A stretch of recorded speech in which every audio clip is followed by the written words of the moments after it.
In the heart of an enchanted forest, there stood an ancient apple tree, known to the local villagers as the Storyteller's tree. Its apples were said to hold magical properties, one for the speaker, one for the listener, and the most exquisite one for the one who concludes the tale. A young bard named Elara, with a passion for storytelling, ventured into the forest, guided by whispers of the tree's legend. She found the tree on a moonlit night, its branches heavy with glistening red apples. As she approached, 3 apples fell. Picking them up, she felt a surge of inspiration. Elara began her tale, addressing the moon and the nocturnal creatures of the forest.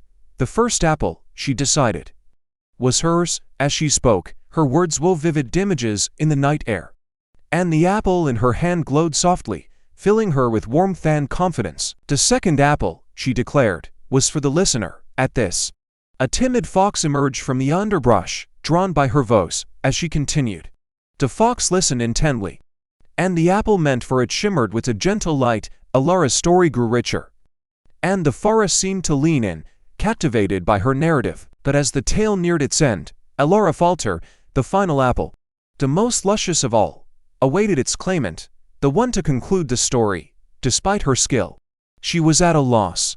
How could she end a tale that held such magic, and to whom would the final apple belong? In that moment of doubt, a soft voice joined hers.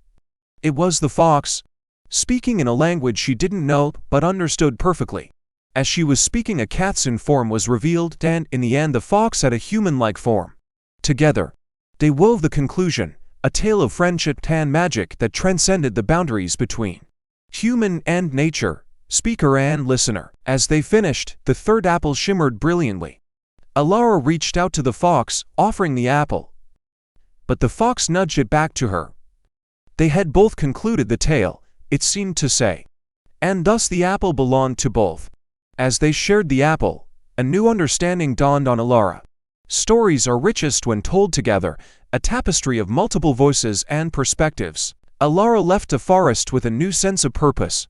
She would travel the world, gathering stories, and in every tale, she would leave room for another to conclude, honoring the lesson of the storyteller's tree. For in every listener, there is a storyteller waiting to be awakened.